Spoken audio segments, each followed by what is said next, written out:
Hello, everyone. I am Ben Johnson, and this is the Perpetual Chess Podcast. Perpetual Chess is a weekly chess interview show where we talk with accomplished chess players, authors, and personalities about their lives, their careers, and how to improve at chess. Perpetual Chess is brought to you through the generosity of its Patreon and PayPal supporters and by Chessable.com. Welcome back, everyone, to Perpetual Chess. We have a very exciting sort of special episode this week. It is something different and something I'm really happy to be doing. It was our guest, who, by the way, as you may have seen in the show description, is Grandmaster and trainer Peter Heine Nielsen. He's the 5-time Danish champion. He has a 2,700 peak rating, but of course, these days he's best known as a trainer. He worked for many years on Team Anand, as we'll be discussing. And these days he works with Magnus Carlsen. And what Peter suggested, and I am, I'm really, really excited to try something different and to go really deep into something we don't get to hear about very often, is we're going to do an oral history of sorts of one of the most consequential games in modern chess history, which would be, as we record this here, it's May 6, 2020. It's almost 10 years to the day since the conclusion of the Viswanathan Anand Veselin Topalov World Championship match in Sofia, Bulgaria, where Anand, spoiler alert, successfully defended his title by winning with black in the 12th and final game of the match. So if Anand had drawn that game with black, the match would go to a rapid playoff, but he ended up winning. And Peter here, who, of course, as regular listeners of Perpetual Chess, of course, will have heard his name many times come up, as well as chess fans generally. But he was on the team helping Anand prepare. We've recently had Michael Oblin talk about that a little bit. We had Rustam Kazimzanov on the show, who was also part of the team. And over on the other team, we interviewed Ivan Cheparinov. So we're fortunate enough to have a little background about this match anyway, and hopefully, if you guys haven't read up on it, you might want to read up a little bit, but I think you'll really enjoy this behind-the-scenes glimpse anyway. And we should say that working alongside Peter and Kazimzanov are Radoslav Wojciech and Surya Ganguly, and a cast of special guests, as Peter will explain. So without further ado, let's bring Peter in. Peter, thank you so much for volunteering to do this. Well, thanks a lot for being allowed to. It's going to be fun. I've listened to now some of your podcasts, and now I'm allowed to join it. So thanks a lot. Oh, yeah, I'm super excited. I was joking with my friend Mike Klein. I wish I had a little more production where I could bring in the sound effects and stuff when you set the scene, but we're not quite there. So we'll just discuss it. Yeah, that sounds good. So let's set the scene in the match. I mean, again, a lot of listeners will know a decent amount about this. I'll just tell you from my perspective, Peter, and then you can give the more informed perspective. But obviously, historic match, close match. Both Topalov and Anand, very dynamic players, and a lot of backstory, as Ivan Cheparinov and I discussed. There was the issue with you guys getting there due to a volcano in Iceland. And then just sort of the players weren't shaking hands after the match. So in addition to any World Championship match, it's going to be super high stakes. There was a sort of buildup of misunderstandings or maybe mild animosity. I don't know if you would phrase it that way in the match. And then, of course, it's a World Championship anyway. So just tension building and building. And then in game 11, Vishy has white, and he has a long, mildly uncomfortable draw, which keeps the match tied. And then there we are heading into game 12. So, and you guys had a day and a half before game 12. Is that right, Peter?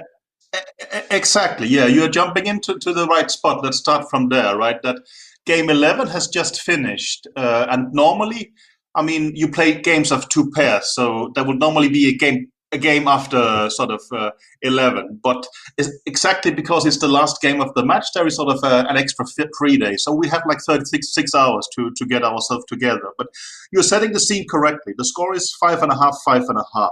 And as you said, Anand was wide in the 11th game, but he almost lost it. It wasn't functioning very well in that sense. So basically, we were hitting kind of, you can say, a bit of an emotional low. It's clear that, you would like to win game 11, you have white, but instead he gets close to losing it. I mean, as we will explain later, Vladimir Kramnik was getting part of the team, and he had prepared some specific idea for Vishy, but Vishy, well, he had to play the English opening. He didn't know it so well. He played a dubious move just out of his preparation. And let's say Kramnik was getting nervous. So, I mean, there was a lot of, I wouldn't say tension, but pessimism in the team. And there was a lot of problems to solve and sort of to get back to optimism. But luckily, there was this free day of 36 hours. So I thought, let's try and go through that and sort of give as you say, behind the scene talk about it. I'm going to talk a lot about the seconds and very little about Vishy. And it's not because I think that seconds are more important. They're obviously less important.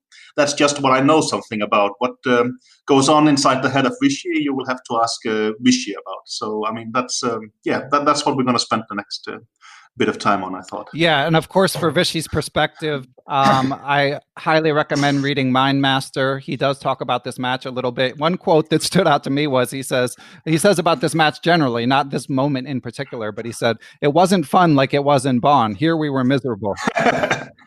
Yeah, I mean, it's a good point. And I also recommend Vishy's book a lot. I mean, it really strikes you as being a very honest book. I mean, I worked with Vishy for a long time. I was one of his good friends. I hope I still am and such. But it's clear that he's actually giving a lot of personal information that was very new to me.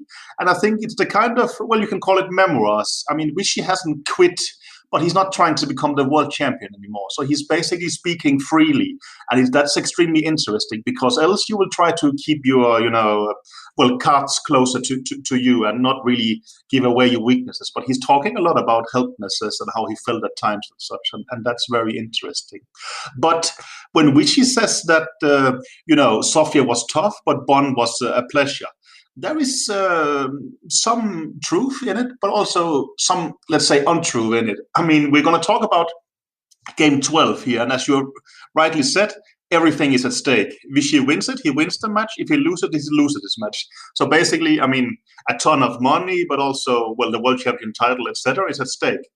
But nervousness, there was less of. Vishy was much more nervous when he was leading with 2 points and 2 games left in Bonn.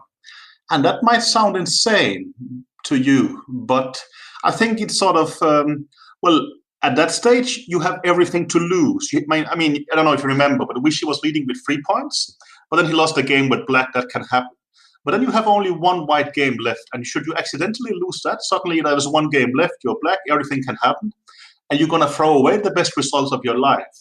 And there he was incredibly nervous. It's the only time we've had to go for a walk before the game just to sort of calm the nerves and such.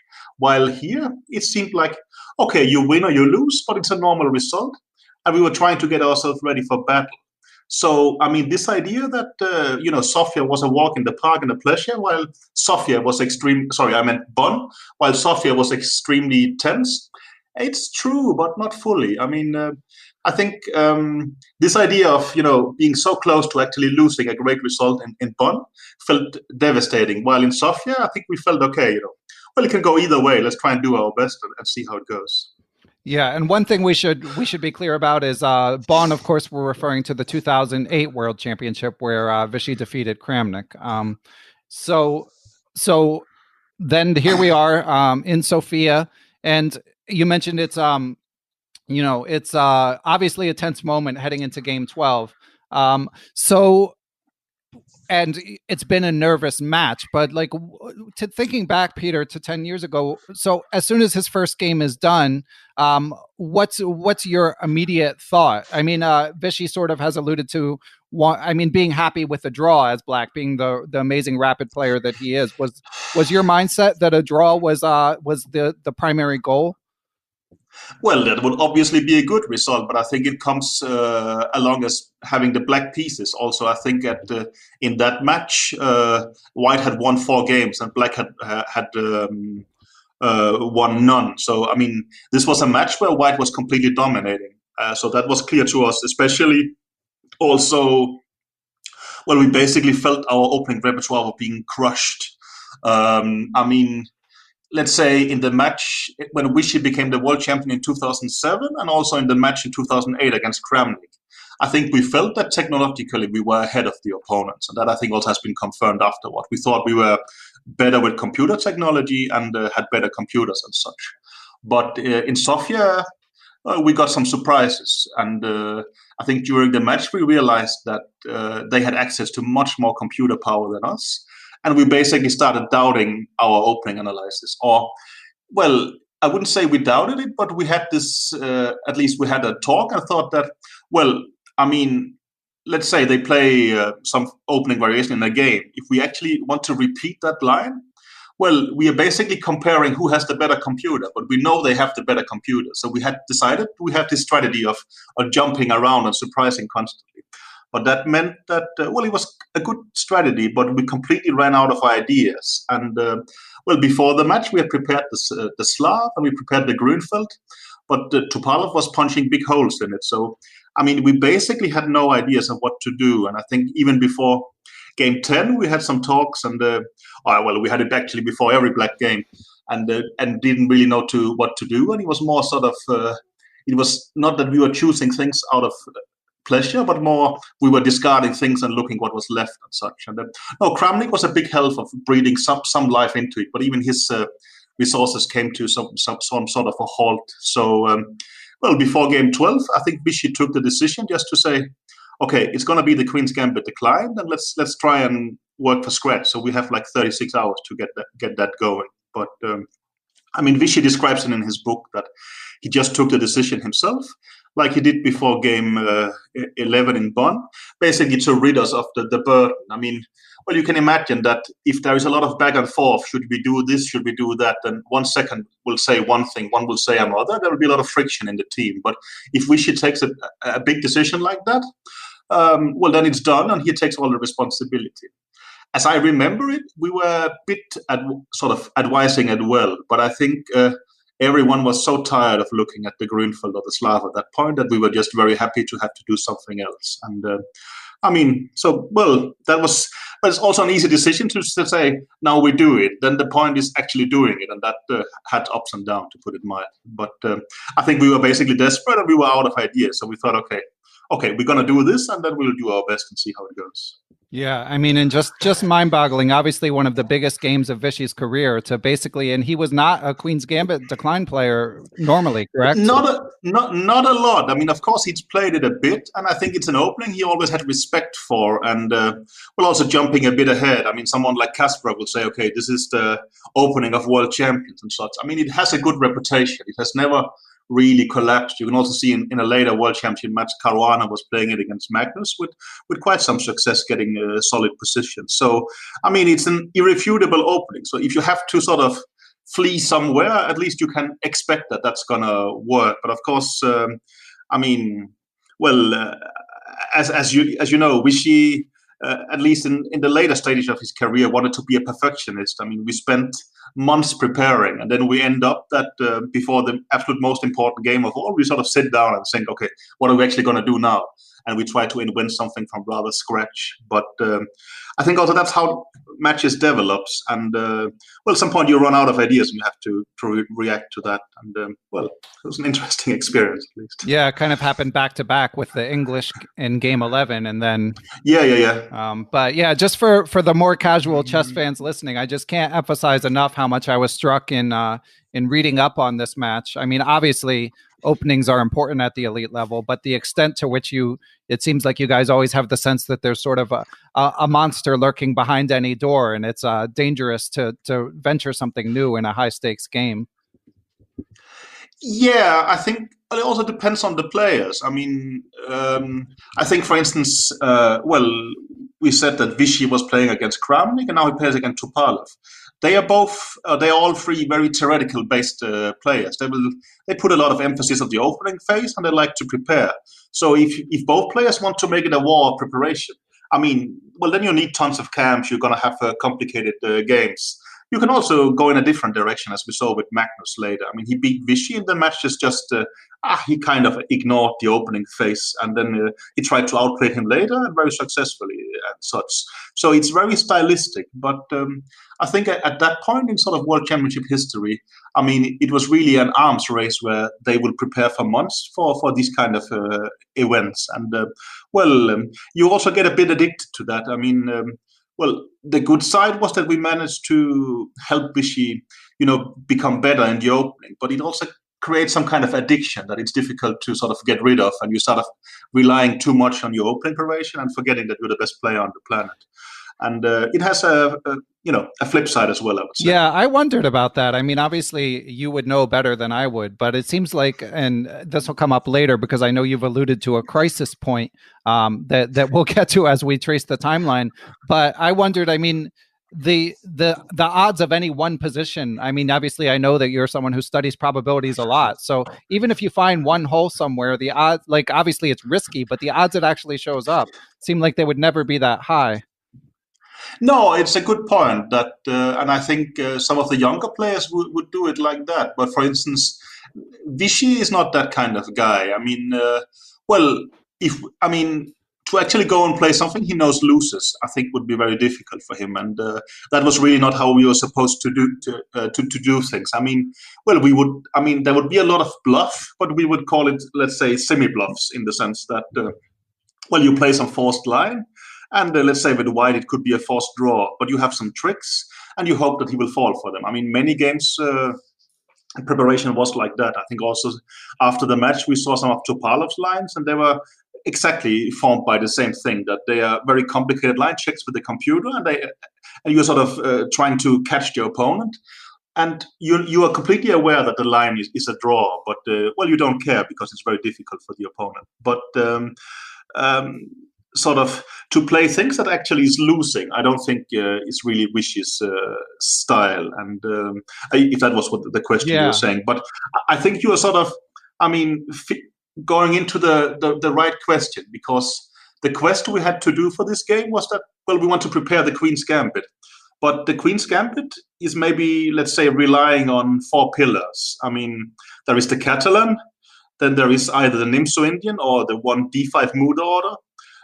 And then there is Queen's Gambit with Bishop g5 and Queen's Gambit with Bishop f4.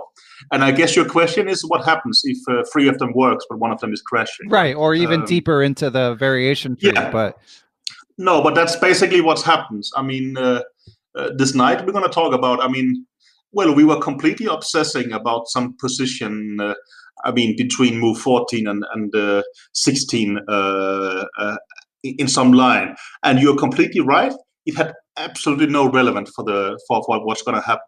But for us, it was very important. And also, Vishy was aware of the problem. If we don't solve it, he's going to be insecure. Maybe he will freak out or do something else. Who knows what's going to happen? So we put in absurd amount of energy on that. But you're right, from a probabilistic point of view, you could argue, okay, it's very unlikely, let's just live with it. But it's easier said than done, especially when your whole career is on line. Yeah, and you're like, stressed and sleepless. And yeah. So on and so no, that's also a good point. As you said, this is after game 11. I think we have been in Sofia for 3 weeks at the time, and the schedule is like 2 games, then a day of rest, which basically means that I think the players has to absorb a ton of stress, but at least they get some sleep as well. But I'm sure I have no idea how it is to be a player. It's probably quite ghastly playing a World Championship match, although it's every player's dream. Right. But of course, you're going to be stressed. But for us seconds, it was tough because 2 out of 3 nights we will get very little, and then of course you try to catch up when there's a free day.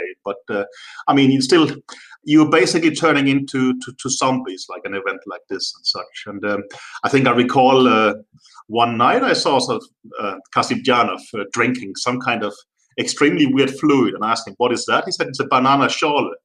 And that drink doesn't exist, but I don't know if you know what a schorle is, but it's very typical German. You're mixing a kind of fruit with gassy water, but it would be normal to do it with apple juice. Apple schorle is a very classical drink. Banana schorle I've never heard of, but basically people start disintegrating, and we are living in our completely own bubble. The place we lived, in principle, would be extremely beautiful. We had the top floor suite of the Hilton hotel in Sofia.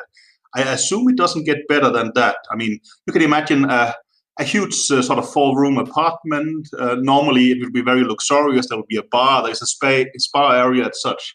But we had basically removed everything. So there was, there was a work table where the 4 seconds would sit, and then in the other part of the suite there would be a table for Vishy where he could sit and work, and basically everything else was thrown out. So, and of course, there was a beautiful view.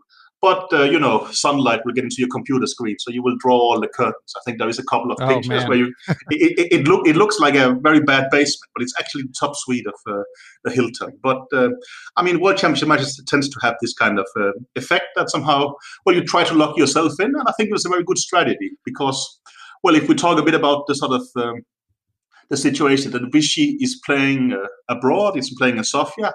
So while, at least from our perspective, we thought the whole world would be rooting for Vishy to win, then at least the whole Bulgaria was rooting for Vishy to lose. So basically, we tried to create our...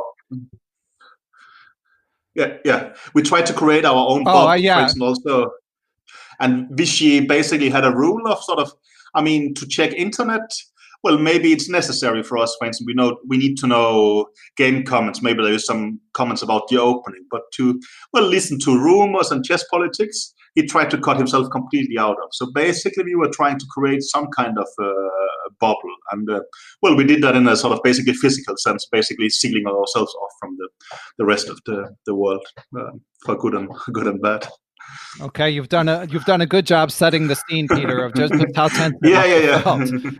So before we start tracing the timeline from leading up to the game, I do have one question relating to the openings from a friend and supporter of the podcast.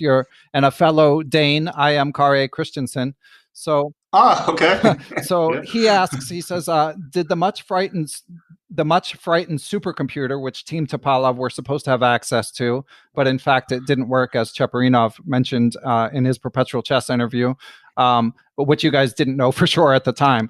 But did the computer play a role in the thinking of Team Anand throughout the match and also in preparations for Game 12? Well, heavily, but the actual supercomputer they mentioned, we didn't know of during the match. Actually, maybe they should have let us know, because then we would have been freaked out. But we knew about that they had this access to Team Ribka, and also there is at that point, we had understood that something called remote computing was working, but we didn't have it on a big scale.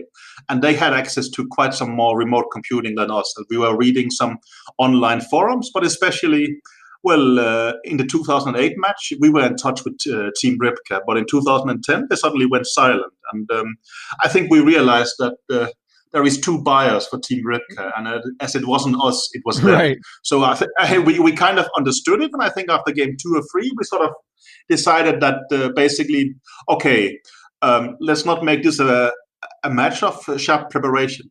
But it fitted very well with our general strategy. You said originally that Topalov and Vishy are both great attacking players, and that is very much true. And Vishy used that to his effect against Kramnik.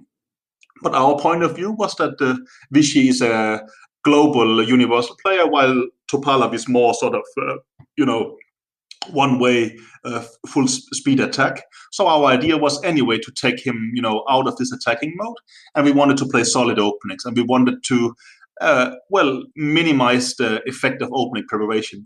Basically, we thought Vishy is the better player, and I think rightly so.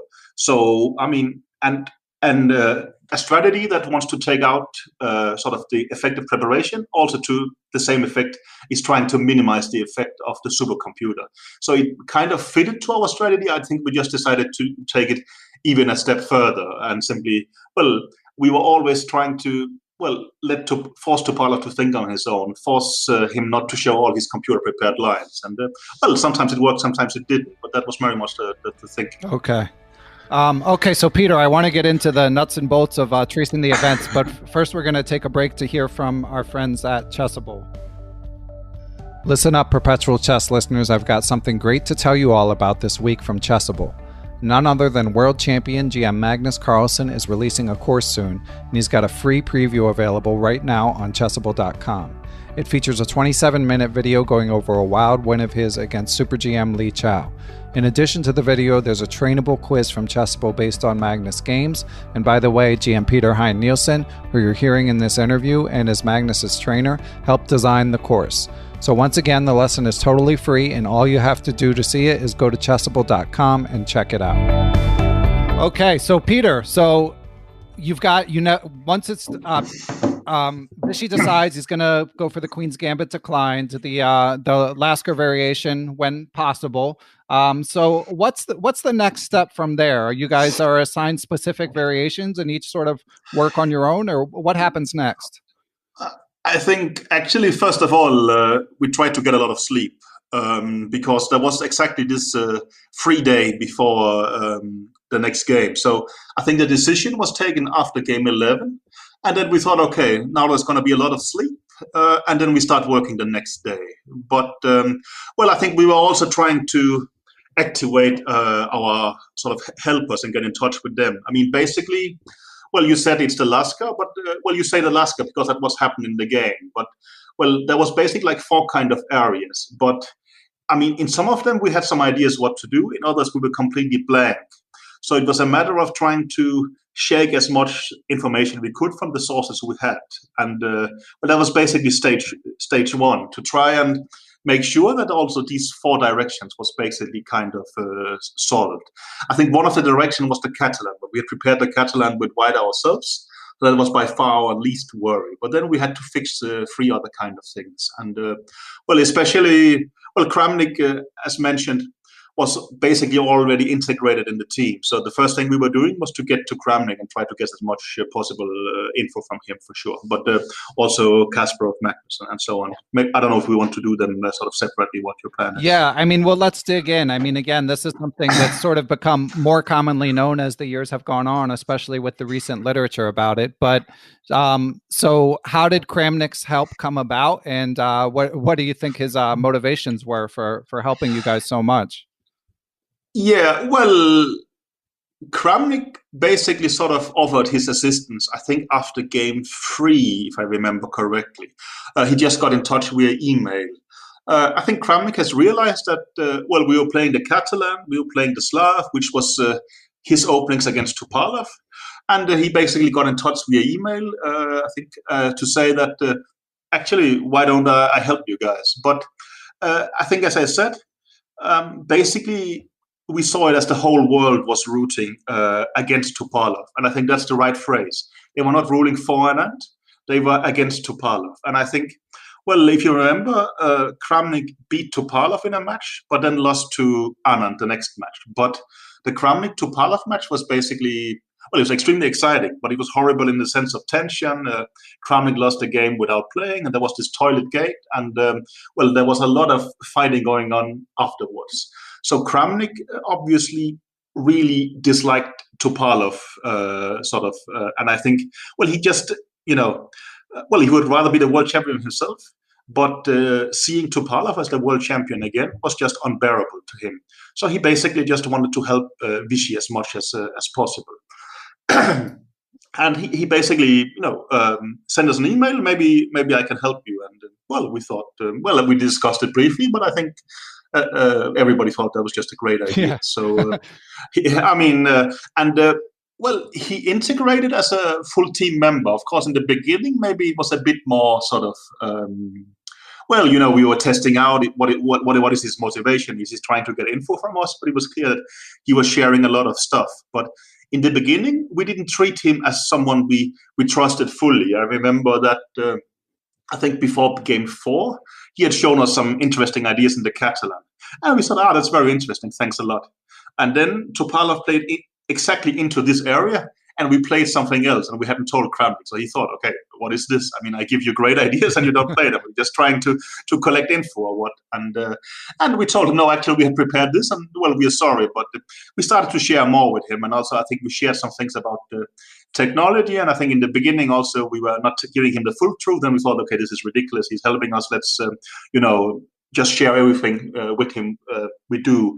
And I think also, it also depends, I mean, on sort of the strategy and such. I mean, well, imagine if you're very young, you expect a lot of World Championship matches would happen later. But I think at that point, it was clear for Vishy that he thought that, well, it's not my last World Championship match, but should I lose the title at some point, I'm not going to try and qualify again. Well, actually, he did, and he successfully. But I don't think that was the plan at the point. So I think basically we decided that we're just going to, I mean, the only thing that matters is winning this match. If you win it, there's a new match, and we prepare for that. But it gives you the freedom of, okay, share whatever info you want with Kramnik, because that will make him feel more comfortable. He will help us more, and this will improve our chances in this match. So basically, well, he got access to all our files and such, and he just became a full team member. He was working for us at nights, and believe it or not, he was actually playing a tournament at the time. I mean, I recall him, well, calling on his cell phone to Kasim Janov on Skype. I said, but Kasim said, but you have to play Radjab in 50 minutes. Don't worry, I will find something to play against Radjab. He was just talking with us about advanced theory. And I think he even won the tournament and such. So he was basically a fully fledged member. And I mean, he solved a lot of difficult opening problems from us. I mean, he was an extremely dedicated second. And I think, he wanted Topalov to lose. Let's just put it like that. That's I haven't told him about it, but there's no specific reason he would want Vishy to win. But at that point, he was extremely tense with him and Topalov still. And it was obvious he didn't want Topalov back on the throne. And I think rightly so. But Kramnik was extremely motivated in that sense. Yeah, and for any listeners not as familiar with the history, obviously you can just look up Toiletgate Chess, and you'll find all about Topalov accusing Kramnik of using engine assistance during a world championship, which obviously is the sort of thing that can beget a grudge. So that sets the scene for Kramnik, and obviously he, as you say, he's staying on Skype calls throughout the night. And what about another former world champion, Garry Kasparov? Well, Kasparov had sort of been around as not a helper for Vishy, but when Kasparov when Vishy was playing against Kramnik in 2008. Kasparov was also helping a bit. Not a lot, but they had like a phone conversation relatively shortly before the match where they Kasparov had played the Kramnik in a match, so he had some insights there. They were debating a few opening ideas and such. And also, if you remember, Vishy was playing a very surprising move, 1d4 in the match. And just to show that there was some trust between them, Kasparov was asking, so Vishy, what is your opening move going to be? And Vishy was saying, actually, it's going to be, d4 and such. So they were having some talks like that. And I think at that point, Kramnik and Kasparov had a very bad relation that they still had during the Sofia match. We'll come back to that a bit later. So that was his motivation then. But he was also offering his help for this Topalov match. And here it was somewhat more. I mean, before the match, I remember that Kasparov and Vishy was having a Skype conversation, sort of debating certain openings position. But as strange as it sounds, they were both not heavily into details. And, that's maybe quite typical. I mean, Vishy also has to prepare his physical shape. He also has to prepare his calculation. And sort of 1 month before the match, he doesn't have to be fully into details, while I would be fully into details because that's my only role. And Kasparov was out of chess and such, so they agreed that, why don't you email me instead? So, what happened was that I copied some questions I gave to Vishy, who then sent it to Kasparov, who most likely gave it to his assistant. So in that way, I was kind of debating with Kasparov's assistants about some opening problems. But Kasparov was showing willingness to help there at least. But Kasparov's things was a bit outdated at the point. And also, when we came before this game 12, Kasparov was still helping. So, Peter, what do you think Garry Kasparov's motivation was? I mean, a lot of it was chess politics. I mean, this is 2010. Kasparov was not running for FIDE president, but Karpov was running, and it was clear that Kasparov was supporting it. Also at that time, Kasparov was Carlsen's second. And I think these two things combined. I mean, Danilov was Topalov's manager. And I think he was, Topalov was not really supposed to be in this World Championship match. There was some kind of, negotiations where Topalov was sort of parachuted into playing a match against Kamsky to challenge Vishy. I mean, basically, FIDE was giving him a huge political favor, and he only had to beat Kamsky in order to qualify for this match. So he was kind of connected to FIDE while Kasparov was trying to challenge it.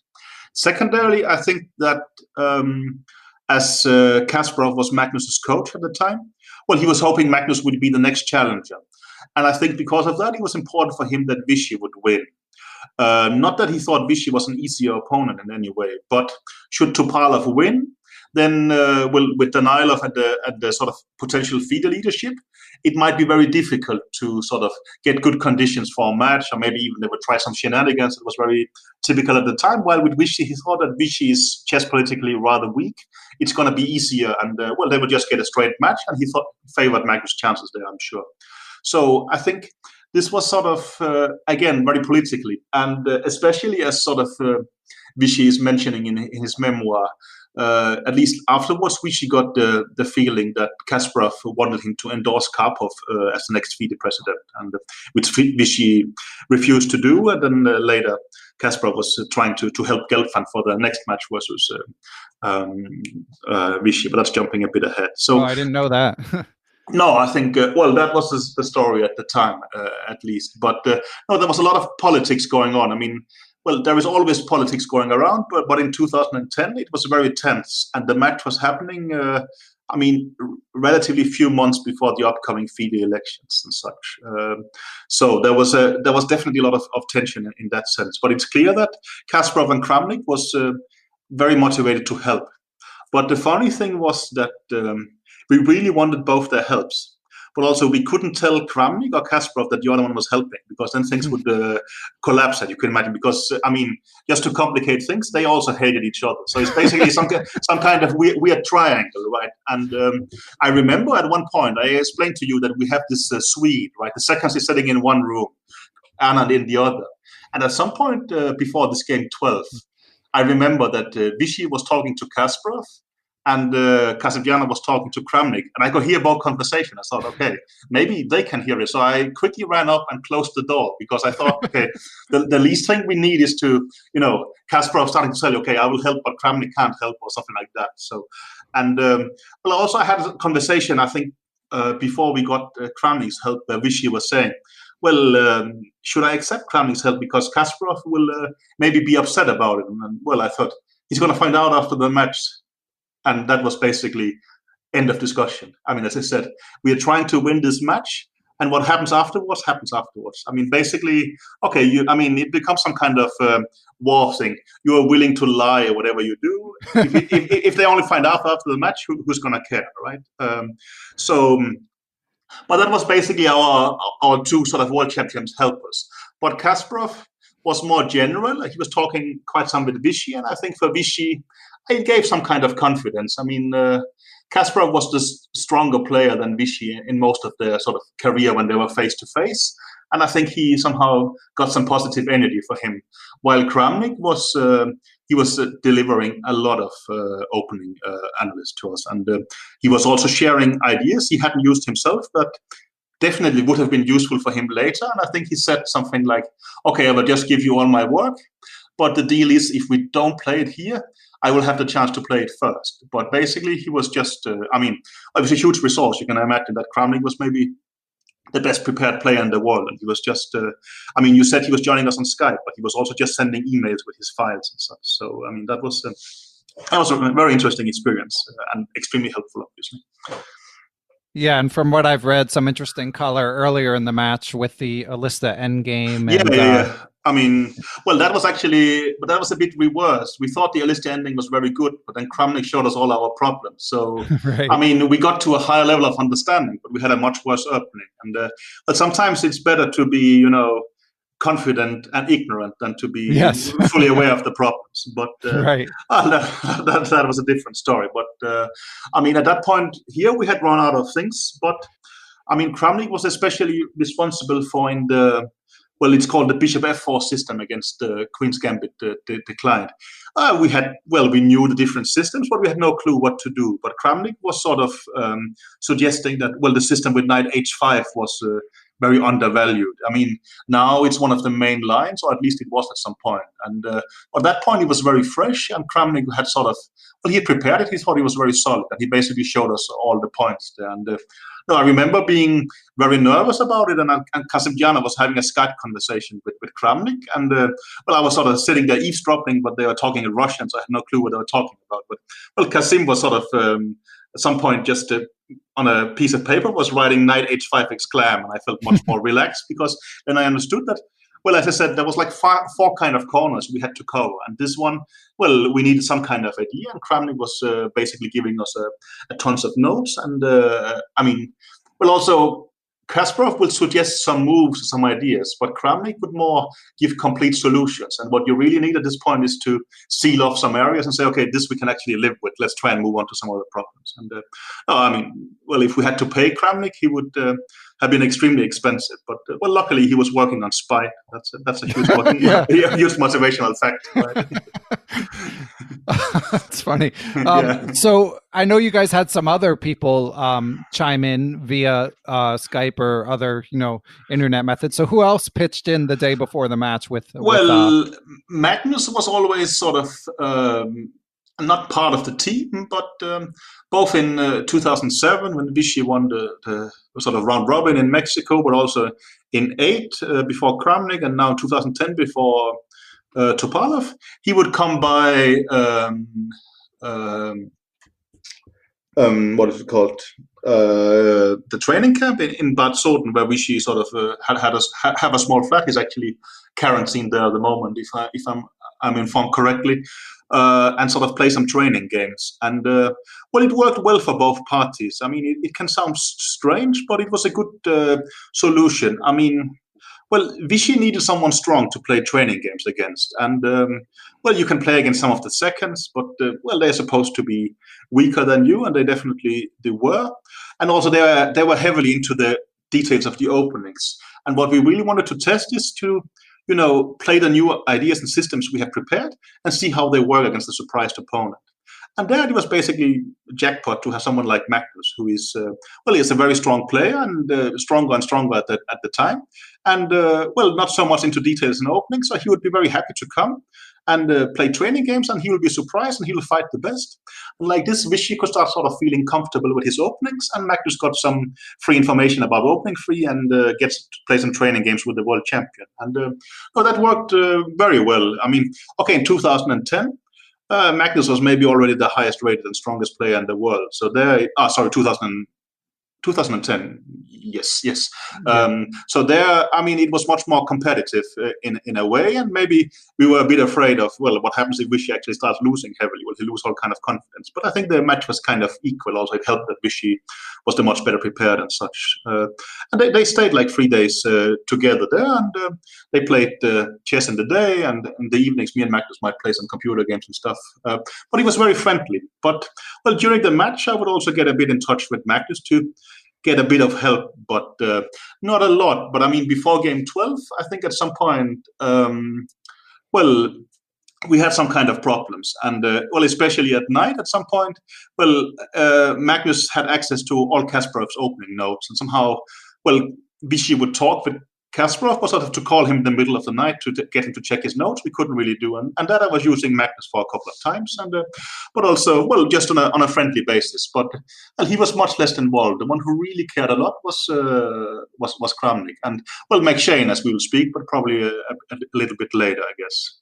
Yeah. So what time of day? So it's the middle of the night. You guys are working, well, it's not the middle of the night yet, I would guess, because, I mean, here we are distributing, okay, we are gathering information. Everything actually looks fine. I mean, well, we will eat as we always do, and we will talk with Vishy, and everything seems to be doing great. I mean, well, Catalan was never a problem. Kramnik has solved bishop f4, bishop g5 has actually happened. We were never to worry about because we had some idea.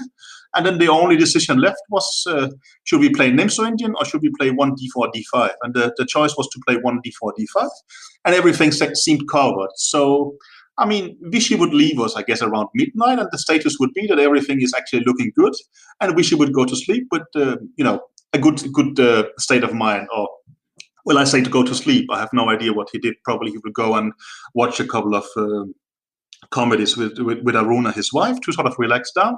But from our perspective, he was going to sleep, and we will not see him for the next 10 hours. And basically, well, the deal was that, okay, this is the areas we have to deliver. They have to be ready when he comes for breakfast tomorrow at 9:30 or whatever. And we had 10 hours to finish the work. But at that time, it seemed like, it's no big deal. Everything seems to be working fine. And what time was the game the following day? I think the game was at 2 o'clock or 3 o'clock. I think 2 o'clock. But it could actually have been 1 o'clock also. I'm not completely sure. It's a good point. Maybe it was 1 o'clock. And the routine would be that we have a morning session. Then Vishy would go away. He would shower. He would, lie down and relax. And then I think from maybe 12 to 12:30, we will go over sort of the, let's say, rehearsal of opening lines. And he will take the car to the game and go and play. And maybe actually the game was starting at 1 o'clock. I'm not 100% sure. It's 1 or 2 o'clock, But there was a very sort of strict routine. And especially as in the first two games, Vishy got into trouble because he misremembered some open preparation. We started to have a routine that the last half hour before he had to leave, we would sort of have drills where we were going through, okay, this is what's important in this area, this is what's important in that area, and so on. So we had to sort of fit things into that schedule. And Peter, was there any concern at all that Topalov might spring like E4 or the English out of the blue, or was that just not even on the table? Well, English was luckily taken care of because, we wanted to play the move order with the D4, D5. So after C4, you can play E6. I think we did a bit there. I think earlier in the match, before every black game, we would still look a bit at E4. But I think for this final game, we didn't think about it, no. I think we had decided, who knows why, but that we wanted to play Vishy to play the French, and I think he would have played it for the 12th game. And looking at the lines with modern computers is not such a pleasant sight, so maybe Topalov should have tried that. But I think at that point, also, we thought that Topalov felt he was putting so much pressure on Vishy's repertoire that it would be very strange if he had changed. And with hindsight, it would have been a brilliant decision. But, again, Topalov really felt his strategy was paying off. Vishy was playing one dubious strategy with black after the other, and he was getting into trouble and such. And, he's been very, I think he lost game 8. In game 10, he was close to losing. Why would you change your strategy for game 12, right? That takes... infinite courage, basically. So I don't think it was something we paid a lot of attention to. But again, as we just said, Vishy is kind of a perfectionist, so probably we had a bit, but I don't think much now. Okay. Yeah, I guess that makes sense. Yeah, it's good to be able to game that out and make sure you have your bases covered. Mm-hmm. So basically, we were in good spirits there, and things seems to work out. But then, of course, panic seemed to sort of hit there. I think, we had basically sort of distributed work. I think that, for instance, Bishop F4, Ganguly was responsible for Bishop G5, was Wojtaszek. And, then Catalan was probably me, but we didn't take it too serious. And then there was the D4, D5, C4, E6 move order, was Kasim, but also me joining in. And there, suddenly we hit a complete roadblock. The system is called the Ubilava system. It's named after Vishy's longtime second and former second and trainer. And the funny thing is basically that the 10 years I worked with Vishy before the match, this Ubilava system was working fantastically for black. Then all the time after this game, it was also working well, but suddenly there it was collapsing. And you can imagine the situation, right? That there is some problem around move 14. Kasimdzhanov had discovered some move. He got nervous about it, and we tried to solve it, and we couldn't really. I tried to help a lot. It didn't work. I think I asked Magnus after midnight, please, can you actually check Kasparov notes? Maybe there is something here. And Magnus very nicely went and checked the note. He says, no, it's not mentioned. Okay. Then we put Kramnik on it. He couldn't solve it either. And basically, you can see that, we start dragging in all kind of resources. We ask maybe Surya, can you come and analyze Radek as well? So, this kind of sore spot suddenly sucks in all the attention from everybody. And well, sometimes this can go horribly wrong. I mean, before game 10 in Bonn, we got completely paranoid about some obscure move in some line of the Vienna. And of course, Kramnik went somewhere else and played an Nimzo-Indian, and Vishy lost horribly because we had completely ignored that. And we were afraid of doing it the same again. But the problem is just that it becomes some kind of, it's very difficult just to say, okay, that's a pity. It doesn't work, but, let's not worry too much about it. I mean, it starts absorbing all kind of energy. So this sort of status that everything was great around midnight just got worse and worse. Well, we asked Carlsen, as I said, but he looked at it and said, okay, this is way too difficult for me. And he went to sleep because, well, he was not a paid second or anything like that. But Kramnik tried really hard, but he couldn't solve it. And me and Kasim was trying a lot, and Kasim came up with some kind of idea. And I looked at it afterwards here many years later. Maybe it worked, maybe it didn't. But there, it was clear the complete panic set in. And I think around 5 o'clock in the night, me and Wojtasek decided, okay, we're simply too tired. We cannot think anymore. So the deal was that we should go to sleep and come back at 8 o'clock. So, I mean, go to sleep means 3 hours of sleep, right? That we should get a short break. Maybe we'll have a new perspective. And the rest of the team would work as hard as they could to solve it. Because, well, the nightmare scenario was that, we knew that in 5 hours, Vishy is going to walk into the door. And we would much rather tell him, okay, we have a great repertoire, just look at this, than to tell him, okay, yeah, you have a kind of important game today, but we have no clue what you're going to play in the opening, right? That would be a pity. So we basically gave up there. As I explained, the move what we wanted to play was d4, d5. But you could also play d4, knight f6. And Kramnik decided on his own that, well, these guys are not going to solve this problem, or at least there's a risk. So Kramnik decided on his own just to start working on a Nimzo-Indian repertoire. This was not at all sort of what we agreed with Vishy, but well, you can't really tell Kramnik to sort of stay to the plan. I mean, well, he's the ex-world champion. So Kramnik actually produced a very nice repertoire in the Nimzo-Indian, and well, we could have given that to Vishy. It was actually a very good plan B, and it also shows Kramnik that he understands that well, okay, this can go wrong. This is a brilliant alternative. But it's also very dedicated to have an ex-world champion and maybe the best theoretician in the world who starts on his own at 5 o'clock at night for something he's not paid to try to create some kind of a repertoire, right? But, well, Kasim kept working on the problem and he got help from Luke McShane. Well, Luke McShane was, well, I guess you know him. He's sort of an extremely talented chess player, but has somehow decided not to be fully chess professional. So he was sort of a bit in and out of the chess world, and I think he was involved in one of the camps before the match, and also came to my place for a week to sort of help a bit with preparation. And he was willing to sort of just help for the fun of it, basically. And I think around 6, 7, sort of, well, at night or at morning, but for him night, because he's been working through the night, he managed to actually crack the problem. And I looked at it with the computer nowadays, and McShane's solution just works. I mean, it's a complicated position. I mean, well, this is an audio show, so it's difficult to explain, right? But White has sort of has an exchange and a pawn for 2 pieces, but White's sort of Black's position is somehow confined. But you have to play rook g8 and g5, and then you hit the bishop on f4, and the rooks come to g6, and your king escapes to g7 and such. No, it's a brilliant solution. But also, well, the problem is that everybody is on no sleep. It's 6 o'clock in the night, and somebody suggests something magical, right? Who knows if this is working or not? But I remember that I met Kasimjanov around 8 to 9 in the morning. Kasim was at no sleep at the point, while I was actually allowed this 3-hour break. And it was obvious he was just dead tired, but he was basically rambling off all the variations and copying the files to me and making sure I understood it, but also just wanted to run to his bed and get some sleep, right? Because, well, he was dead at the time. But somehow, well, it managed to save it, but it was basically, it was very close. And, well, we had the Kramnik backup, but that would have freaked out Vishy because he was not going to plan.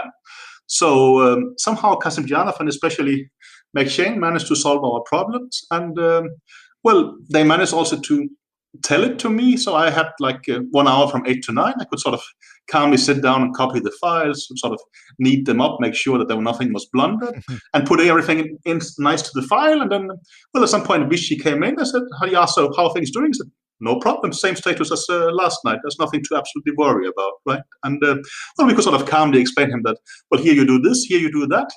And well, from Vishy's perspective, it looked like, well, nothing has changed, right? He left at 10 o'clock in the evening.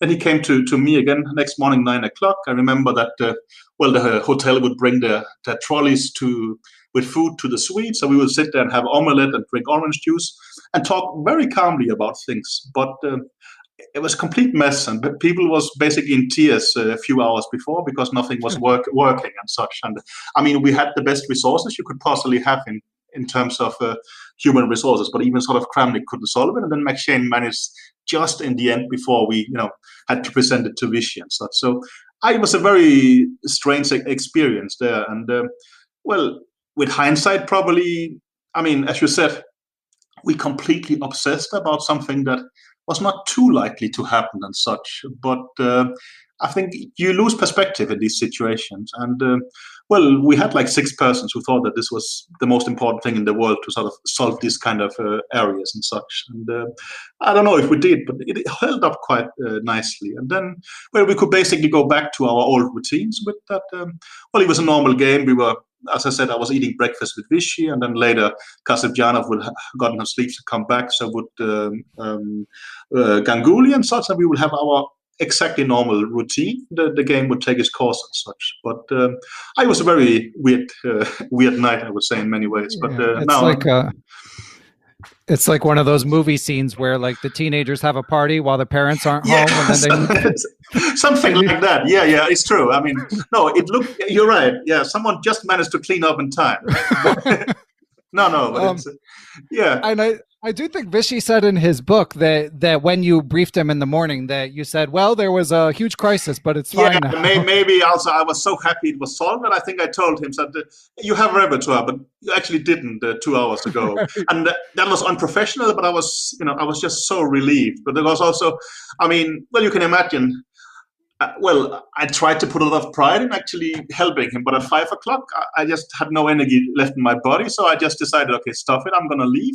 I'm hoping someone else will solve it for me, right? And, well, they did, and I was very happy about that. And, well, I could do what I'm probably best at, sort of organizing it and preparing stuff for Vishy and such. But it's true that you're right. I actually told him that, it wasn't so good, but now it is. And he will take that with stoic sort of calmness. And, well, Aruna would be there. No, we just had a pleasant breakfast, exact same place where people were going nuts quite early and such. But well, I think also maybe I wanted to praise the rest of the team because they did a hell of a lot of job to solve the problem. But I think also it gave him some confidence that everybody was going out of their way to try and help him in that way and such. And well, especially Kramnik and McShane, who I mean, well, the rest of us, we were at least paid seconds, right? The other one was just doing him a favor, right? So I mean, no, that was interesting. It's better than waking up, as you say, and being told that you're going to play the Nimzo Indian. Yeah, I mean, well, with hindsight, I would have liked to see his reaction, but at that point, it wasn't my priority. But who knows? I mean, well, also the way I tell things, it sounds like the opening is very decisive. I think obviously it's not, but well, that's what the seconds are there for and such, and that's what we cared a lot about. And it is sometimes decisive, but exactly. I mean, I think also because Vishy chose it to be because he thought he had an edge there, and also, well, that was the kind of player he was at the time. While you were right that other times it's not, but I think for him it was in many ways. Yeah. So to sort of wrap things up, Peter, let's get to the game. So so how does it feel from a seconds perspective? I mean, generally once a game starts, but especially this game, did you just go to sleep, or were you so wired that you had to watch? No, I can't sleep during the games. Actually, I think it's unprofessional that you can't sleep, but I mean, well, maybe I'm a fan, but also I feel a bit responsible. So, I mean, you sit there and you watch. Well, also this was game 12. So you could argue that, I mean, there is 3 scenarios. Either he wins or loses, and then it doesn't matter because the match is over. Or if it's a draw, and there's a playoff, but there's actually one more night to sleep. So here, well, relaxing wasn't so important, but also, no, it was extremely exciting to sit and watch. But, well, that would be my style. I think Ganguly just slept through the whole game. How he managed to do that, I have absolutely no idea. I thought it was an extremely tense moment. But, well, respect to him, he was getting ready to prepare for a tie break. And, well, then I would mainly sit there with Wojtaszek, but also with Kasim some of the time. But, well, of course, it's a bit selfish, but as a second, the opening phase is extremely important. You want to see how it's going because, well, that's the area you're responsible for. And now or seconds maybe sounds kind of experienced, but this was the first time we were in this kind of situation, right? I mean, the first match he won quite easily, even though I said it was nerves, but he won it with the 2 points cushion. Well, here, if you want to get into history of chess, you just have to spoil the preparation and he loses game 12, right? Everything is at stake here. So, of course, we were nervous here, but the opening phase went kind of well. And I think at some point, when you can see Topalov starts thinking and Vishy is still in his preparation, we felt that, no, this is not too bad. I mean, well, then you start rooting for the result, but you understand at least we didn't fuck up heavily. Sorry, right. Pardon my language. No worries. Yeah. So but that's how it felt. How many moves of preparation ended up being played after all of the drama? Something like 17 to 18 moves, if I remember correctly. But I was a very forced line. Actually, maybe we got to around move 20, I would say, or maybe move 19. But, I mean, the point is, well, you know, some lines, I mean, how many moves is not such a relevant question because, well, it's more how many unknown moves happened. And here they played some kind of Lasker variation where the first 15 moves is kind of common. And, well, we had some kind of twist at move 17 or 18 that led to Vishy having the worst pawn structure, but having quite some compensation for it. So, I mean, we had decided that during preparation that this is not too bad. Maybe while it's a bit better, but it looks extremely drawish. And we thought, okay, I mean, well, again, our assumption is that Vishy is the best player in the world. We thought, okay, if we get to this part, Vishy is going to make the draw rather effortlessly. So that was the plan. I mean, no, we were definitely expecting after 1 hour that well, it's going to be a playoff. And, well, that's going to be fun. But, I mean, that was the assumption, yeah.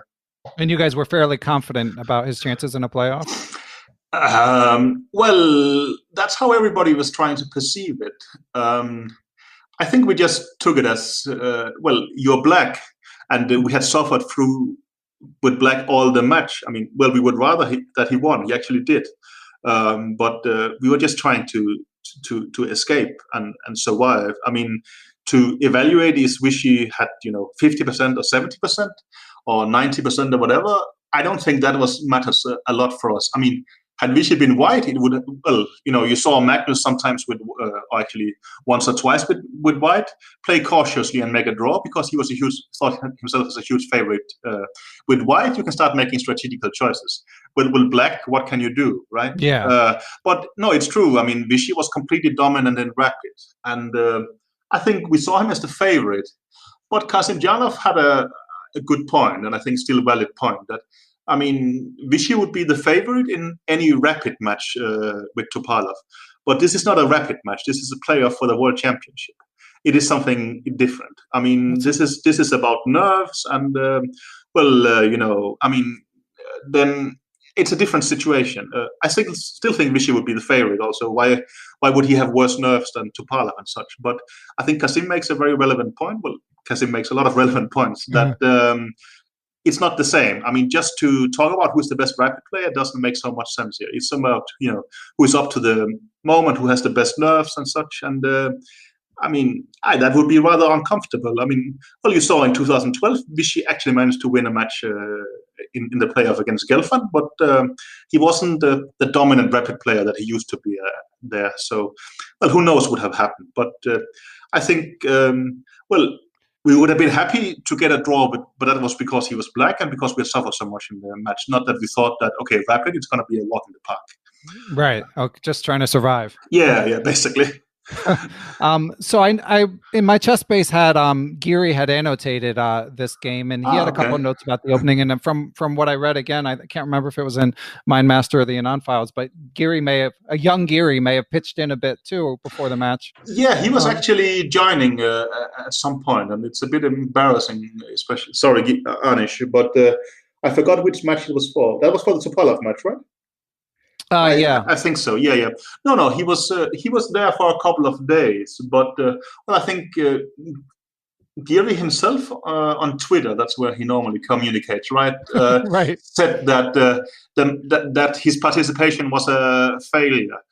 That was a bit harsh. I mean, well, it depends on the level of expectation. I think with your thought, we're going to bring in a young, talented kid to have a bit of fun for a couple of days and play sort of some training games with Vishy. I don't think we were expecting him to pull miracles in any way. I mean, it was just he was a very nice young kid who came and had a couple of good days there. So I think Geary was a bit hard to pass on himself, but you're right that I forgot he was part of the camps. Of course, maybe gives away that.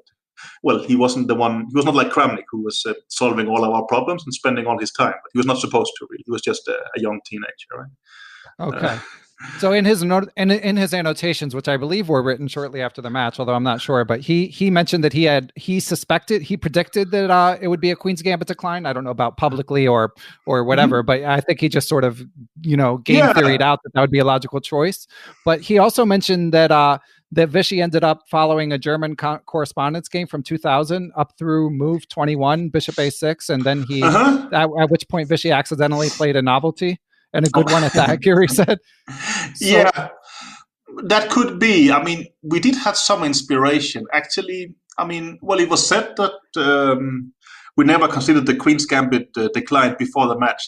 I don't think it's technically true. I think in the beginning of the match, we were tossing up a lot of ideas. And I think exactly this line in the Lasker was mentioned in some new chess yearbook that was lying around, and I remember reading it as such. And I think in the beginning of the match, we were sort of, it could be that. We were still sort of, tossing around ideas. But I remember very specifically that I left the camp for 3 days.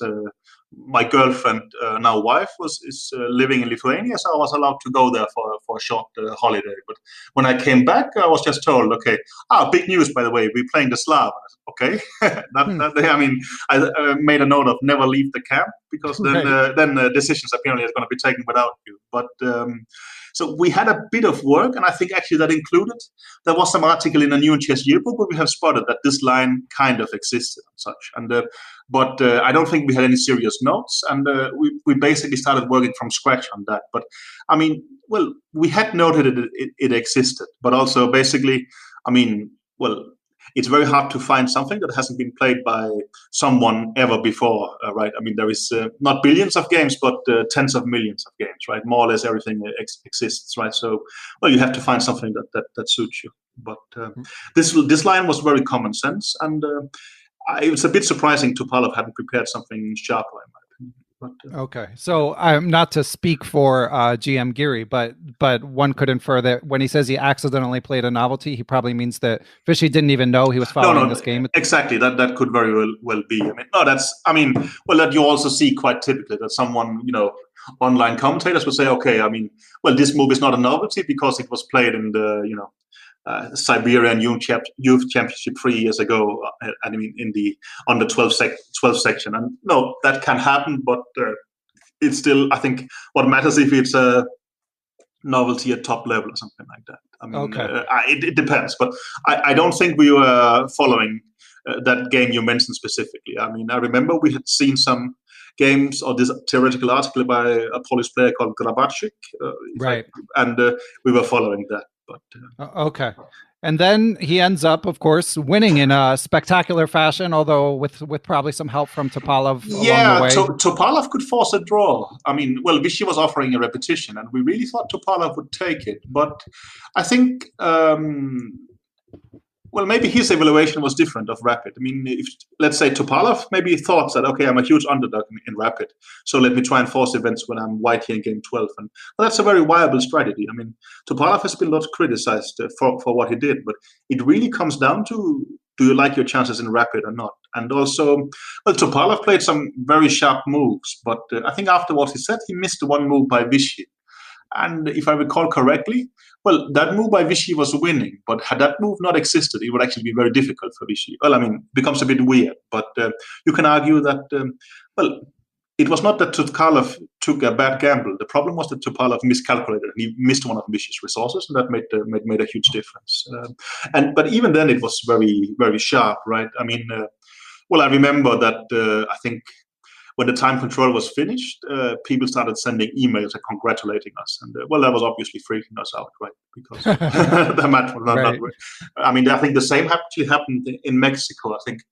With 2 rounds to go, Vishy was getting congratulatory emails. That was completely freaking him out, obviously. But, I mean, that's normal for fans to do. I mean, it's a responsibility of the players in the seconds just to shut themselves out of such, right? But, I mean, chess is a strange sport. I mean, the last hour of the game in Sofia is in many ways pretty boring because Vishy is completely winning, but just taking his time to make absolutely sure he doesn't mess up. And that takes some time. And, well, that's how it is. So, well, you can say it was a bit of an anticlimax, but well, we were getting ourselves ready, but there was like half an hour's transport from maybe 20 minutes from the hotel to the playing hall. But sort of, I mean, someone suggested, should we go there before the game is over? And I said, no, just no way. It's not like, well, I don't believe that you can jinx it, but still, you don't do it because it would be rather bad if we went there and the game was still going on and such, right? I mean, imagine us going to the playing hall and Vishy can see us there. He would, well, he understands, of course, that we're going there to celebrate. That would kind of put some pressure on him, right? So, well, we had to wait until it was basically over, which well, luckily was at some point. Yeah, and as you say, it was a sharp position. So to like a casual player like me, I mean, of course he's technically, I mean, he's clearly winning, but I mean, both kings are exposed. You know? Yeah, he has to calculate, and there is some. I mean, later there was some risk of fortresses and such. I mean, when you look at the computer, you're completely winning. But I mean, well, we're talking about they have played 5 hours, but also they have. This is game number 12, and everything is at stake. I mean, it's just one bad move, and you know. Things are completely different. So well, Vishy is good. He didn't do it, but of course it was very nervous there. But I mean, no, as Chivarino mentioned, there has been so much tension and such. I mean, it wouldn't be completely illogical if someone would suddenly snap and do something insane. But luckily, it wasn't Vishy. Yeah, I mean that's sort of what some people have intimated about what Topalov did with you know. Yeah. I think that is too harsh to be honest. I think it's just I mean, he missed a good defensive move for Vishy. You can of course say that intuitively what he did is insane, but again, if you look at it concretely, it comes down to 1 or 2 extremely precise moves by Vishy's. And again, also it's if Topalov thought, okay, I'm taking a 50-50 gamble. That's a good decision if he thinks he's an underdog in rapid. So, but no, with hindsight, it's very easy to say that what Topalov did was bad. But I think well, Topalov is Topalov. He takes aggressive, risky decisions, and that cost him in the end. Yeah, and when I talked to Chaparino, he told the story, which I think has been suggested elsewhere as well, that Topalov was actually superstitious about the possible playoff. Yeah, it was going to be on Friday the 13th or something like that. Right, and he had lost another critical match. Yeah, against Kramnik for sure. Yeah. No, I mean, believe it or not, but such things might actually matter, right? I mean, I mean, once the thought enters your head, it's like you can't exactly. You can't get it out. You can't unthink it, right? I mean, so no, and no. I mean, it's again. Well, also you have to make up some story why you did something stupid afterwards. But it could be a mix of that. It's a comfortable explanation, but there's definitely also some truth in it, right? But well, to round things up, I mean, well, normally when Vishy won, we would be quite happy. But Sofia was something special. I mean, well, that was this kind of hatred between maybe not teams, but at least officially there was this kind of hatred, right? So. I mean, no, there was some celebrations. I mean, not like a football match, but I mean, well, we were actually hugging each other and such, which sounds very weird for a chess scenario, right? All right, but there was a bit of celebration. I remember giving high five to someone I met, when we were running out of the suite to meet the other team members and such. So, I mean, let's say for half a minute we celebrated like football players, and we thought, this is actually chess, let's try and behave again. But sort of there was some kind of emotions getting out there for a while. But I remember it was a 20-minute taxi ride to the playing hall so we could cool down and become normal human beings again. But also, it's also strange, but I mean, well, I guess in football, no, there is a lot of physical activities. Here it's like, well, 3 long weeks, and then suddenly all the energy disappears. Also, I mean, as I said, Kasparov maybe had 1 hour of sleep. I had like 3. I mean, well, you suddenly realize that you're tired afterwards when everything is. I mean, when the adrenaline starts leaving the body, you just get this very empty feeling, basically. So, I mean, nothing too dramatic happened after that, I would say. Yeah, I would. I mean, I obviously never lived or never will live anything like that, but I would imagine it's a bit, I don't want to say a letdown, but I mean, no, it's an anticlimax in many ways. Exactly. Because okay, and I remember the first time was in 2007. I mean, I so much wanted Vishy to be the world champion. I worked really hard as a second, but when he actually won in Mexico, I thought, that was nice. And then, no, I'm not really going to go to the press conference. I'm just going to have a nap before dinner. That was it. But there's a lot of satisfaction. But it's very different from football, where you will just start running around and behave strangely.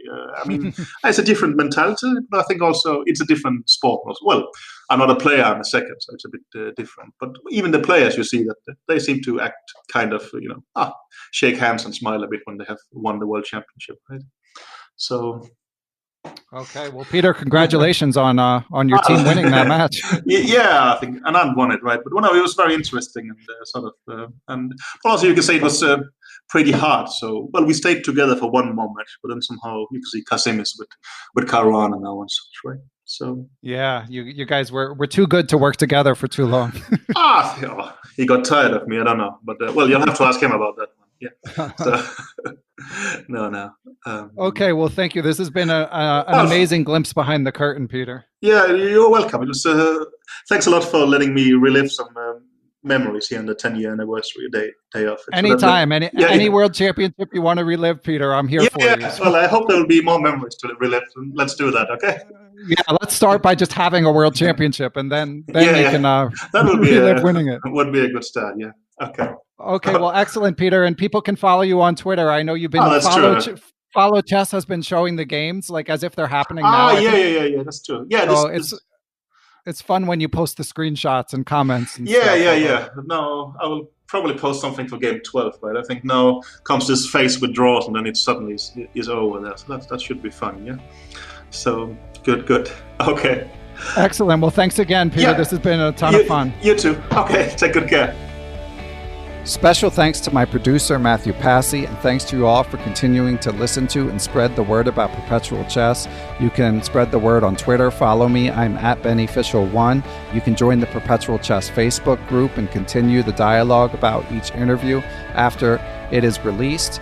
I also want to thank the people who've written a few new reviews on Apple Podcasts. That's good to see. Reviews on other podcast platforms and YouTube are also appreciated.